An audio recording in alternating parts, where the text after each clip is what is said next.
નમસ્કાર 5 વાગ્યાની તમામ મહત્વપૂર્ણ ખબરો સાથે હું છું હેતવી। વાત કરીએ મહત્વના સમાચારોને લઈને તો જે વિગતો સામે આવી રહી છે પીએમ મોદીના રોડ શોને લઈને સ્કૂબા ડાઇવિંગનો વિડીયો પણ સામે આવ્યો। રોડ શો પહેલા તેમણે સ્કૂબા ડાઇવિંગ કર્યું। પીએમ મોદીએ પ્રાચીન દ્વારકા નગરીના પણ દર્શન કર્યા। સમુદ્રની અંદર પીએમ મોદીએ દ્વારકા નગરીની પૂજા કરી। સમુદ્રમાં પીએમ મોદીના જય દ્વારકાધીશ સામે આવ્યા। પીએમ મોદીએ કહ્યું સાહસથી વધુ મારી શ્રદ્ધા છે। દ્વારકાધીશના દર્શન કરી પીએમ મોદીએ નેવીના જવાનો સાથે દ્વારકાના ગોમતી ઘાટ સુદામા સેતુ વિસ્તારમાં દરિયાકાંઠે પહોંચ્યા। પીએમ ગોમતી ઘાટ સુદામા સેતુ પાર કરીને પંચકોઈ બીચ વિસ્તાર પહોંચ્યા હતા અને પંચકોઈ વિસ્તારમાં સ્કૂબા ડાઇવ કર્યું। પીએમ મોદી દરિયામાં આશરે 2 નોટિકલ માઇલ દૂર દરિયામાં સ્કૂબા ડાઇવ કરવા પહોંચ્યા હતા, જ્યાં પૌરાણિક દ્વારકા નગરીના અવશેષો નિહાળ્યા હતા। આમ તો દ્વારકા નગરી ધાર્મિક રીતે જાણીતી છે।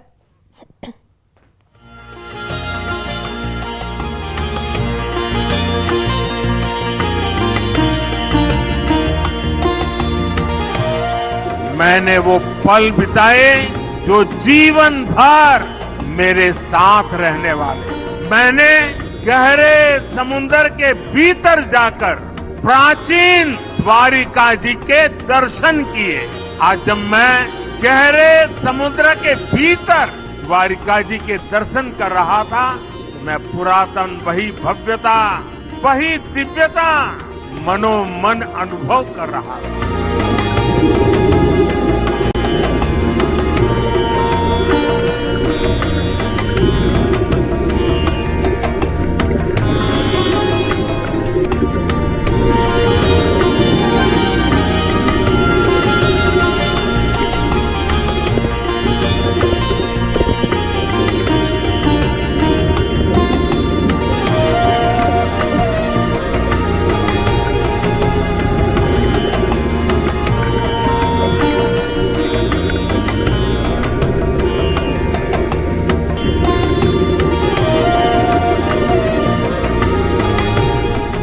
मेरे लिए साहस से ज्यादा श्रद्धा थी।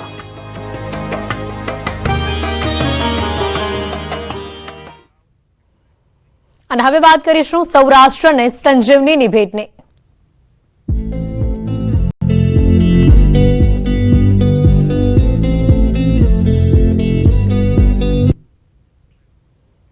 રાજકોટમાં એમ્સના લોકાર્પણ બાદ પ્રધાનમંત્રી મોદીએ રોડ શો યોજ્યો છે। જૂના એરપોર્ટથી રોડ શો યોજીને પીએમ મોદી રેસકોર્સ ગ્રાઉન્ડ ખાતે પહોંચ્યા, જ્યાં તેમની જનસભા યોજાઈ રહી છે। પીએમ મોદી 3200 કરોડથી વધુના વિકાસ કાર્યોની ભેટ આપવા માટે પહોંચ્યા છે। રાજકોટથી આ દ્રશ્યો આપણે બતાવી રહ્યા છે, જ્યાં મોટી સંખ્યામાં જનમેદની પીએમ મોદીને સાંભળવા માટે તેઓની ઝલક મેળવવા માટે પહોંચી છે અને આ દ્રશ્યો આપણે બતાવી રહ્યા છે રાજકોટના સભા સ્થળ ખાતેથી, કે જ્યાં મોટી સંખ્યામાં જનમેદની ઉમટેલી જોવા મળી રહી છે। જ્યાં નજર ફરે ત્યાં લોકોની જે ભીડ છે તે જોવા મળી રહી છે। હાલ સભા સ્થળ ખાતે મંચ ઉપર પીએમ મોદી બિરાજમાન થઈ ચૂક્યા છે અને થોડીક જ વારમાં તેઓ સભાને સંબોધવાના છે। આ સીધા દ્રશ્યો આપણે બતાવી રહ્યા છે રાજકોટથી। આજે રાજકોટ સહિત સમગ્ર સૌરાષ્ટ્રને વિવિધ ભેટ મળવાની છે। મંચ પર ઉપસ્થિત સૌ મહાનુભાવોનું અને આટલી મોટી સંખ્યામાં અહીંયા ઉપસ્થિત આપ સૌનું પણ અમે સહર્ષ સ્વાગત કરીએ છીએ। નમસ્કાર।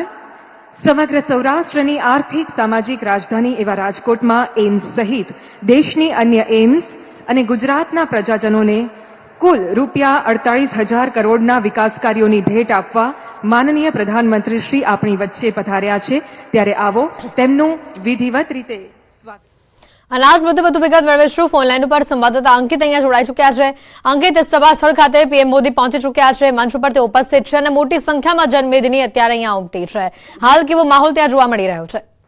ચોક્કસ ખાસ કરીને વાત કરવામાં આવે તો વડાપ્રધાન જ્યારે કે 2 દિવસની રાજકોટ સહિત ગુજરાતની મુલાકાતે છે, ત્યારે એક ખૂબ જ મોટો સહયોગ છે તે પણ ઉભો થયો છે। 24 ફેબ્રુઆરી એક એવો દિવસ છે જે ગઈકાલે જ કે જ્યારે વડાપ્રધાને પોતાની સંસદીય કાળની જ્યારે પ્રથમ ચૂંટણી લડી હતી અને પ્રથમ ચૂંટણી તેઓ રાજકોટ શહેર જે પશ્ચિમ વિધાનસભા એટલે કે વિધાનસભા ક્ષેત્ર 19 અને જે રાજકોટ 2 થી પણ ઓળખવામાં આવે છે કે જ્યાં તેઓએ 22 વર્ષ પહેલા ચૂંટણી જીતી હતી અને ગઈકાલે 22 વર્ષ છે તેમના પૂર્ણ થયા છે અને વડાપ્રધાને રાજકોટની મુલાકાતે આવે તે પૂર્વે જ પોતાના ટ્વિટર હેન્ડલ ઉપર ટ્વીટ કર્યું હતું અને સાથોસાથ જણાવ્યું હતું કે રાજકોટનું તેમના હૃદયમાં એક આગવું અને ખાસ સ્થાન છે. વાત કરવામાં તો વડાપ્રધાન જ્યારે ગુજરાતના મુખ્યમંત્રી હતા ત્યારે પણ તેઓએ રાજકોટને સવિશેષ ભેટ આપી હતી અને આજે જ્યારે કે તેઓ વડાપ્રધાન બન્યા છે, વડાપ્રધાન બન્યા બાદ આજની તેમની 8મી મુલાકાત છે અને દ્રશ્યોમાં પણ જોઈ શકાય છે કે વડાપ્રધાનને એમ્સની જે પ્રતિકૃતિ છે તેની જે ભેટ છે તે આપવામાં આવી છે. ગુજરાતની પ્રથમ એમ્સ છે તે રાજકોટના પરાપીપળિયા ખાતે છે તે બનાવવામાં આવી છે. વડાપ્રધાન દ્વારા રૂપિયા 48,000 કરોડના વિકાસ કાર્યોની ભેટ છે તે રાજકોટ સહિત સમગ્ર સૌરાષ્ટ્ર વાસીઓને આપવામાં છે તે આવશે.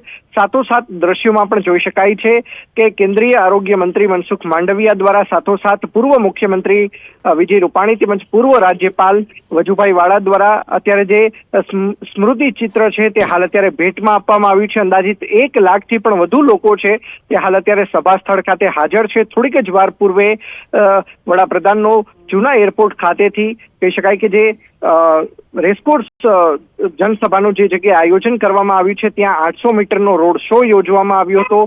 મોટી સંખ્યાની અંદર રોડ શોમાં છે તે રાજકોટ શહેરીજનો છે તે ઉમટી પડ્યા હતા અને હાલ અત્યારે સાંસદ મોહન કુંડારિયા દ્વારા છે સાથોસાથ રાજ્યસભાના જે સાંસદ છે જે રામભાઈ મોકરિયા છે, રાજેશ ચુડાસમા છે તે તમામ દ્વારા વડાપ્રધાન નરેન્દ્ર મોદીનું છે તે શાલ ઓઢાડીને સ્વાગત છે તે કરવામાં આવ્યું છે. સાથોસાથ રાજકોટ શહેર અને જિલ્લાની જે 8 વિધાનસભા છે તમામ જે ધારાસભ્યો દ્વારા પણ હાલ અત્યારે વડાપ્રધાન નરેન્દ્ર મોદીનું છે તે સ્વાગત કરવામાં આવી રહ્યું છે. તેમાં કુંવરજી બાવળિયા પણ જોવા મળી રહ્યા છે, સાથોસાથ જયેશ રાદડિયા જોવા મળી રહ્યા છે, ઉદય કાનગડ, દર્શિતા શાહ પણ હાલ અત્યારે વડાપ્રધાનને સ્મૃતિ ચિહ્ન ભેટમાં આપતા હોય તે દ્રશ્યોમાં છે તે જોઈ શકાય છે. જી અંકિત, કરોડોના વિકાસ કાર્યોની ભેટ આજે રાજકોટ સહિત સમગ્ર સૌરાષ્ટ્રવાસીઓને મળવાની છે. વિવિધ કામોનું લોકાર્પણ ખાતમુહૂર્ત પીએમ મોદીના હસ્તે કહી શકાય 3800 કરોડથી વધુના વિકાસ કાર્યોની ભેટ આજે મળવાની છે. કયા કામો તેમાં આવરી લેવાયા છે?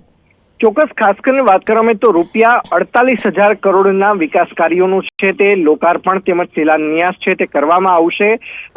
માત્ર રાજકોટથી જ રાજકોટની જે પરાપીપળિયા ખાતે જે એમ્સ છે તે એમ્સ સહિત દેશભરની અંદર જુદી જુદી 5 એમ્સ છે તેનું લોકાર્પણ અને શિલાન્યાસ છે તે વડાપ્રધાન દ્વારા છે તે કરવામાં આવનાર છે. થોડીક જ વારની અંદર જે ઉત્તર પ્રદેશની અંદર સાથોસાથ કહી શકાય કે પશ્ચિમ બંગાળની અંદર તો સાથોસાથ પંજાબની અંદર જે એમ્સનું જે શિલાન્યાસ તેમજ ખાતમુહૂર્ત લોકાર્પણ છે તે પણ રાજકોટથી જ કરવામાં આવશે.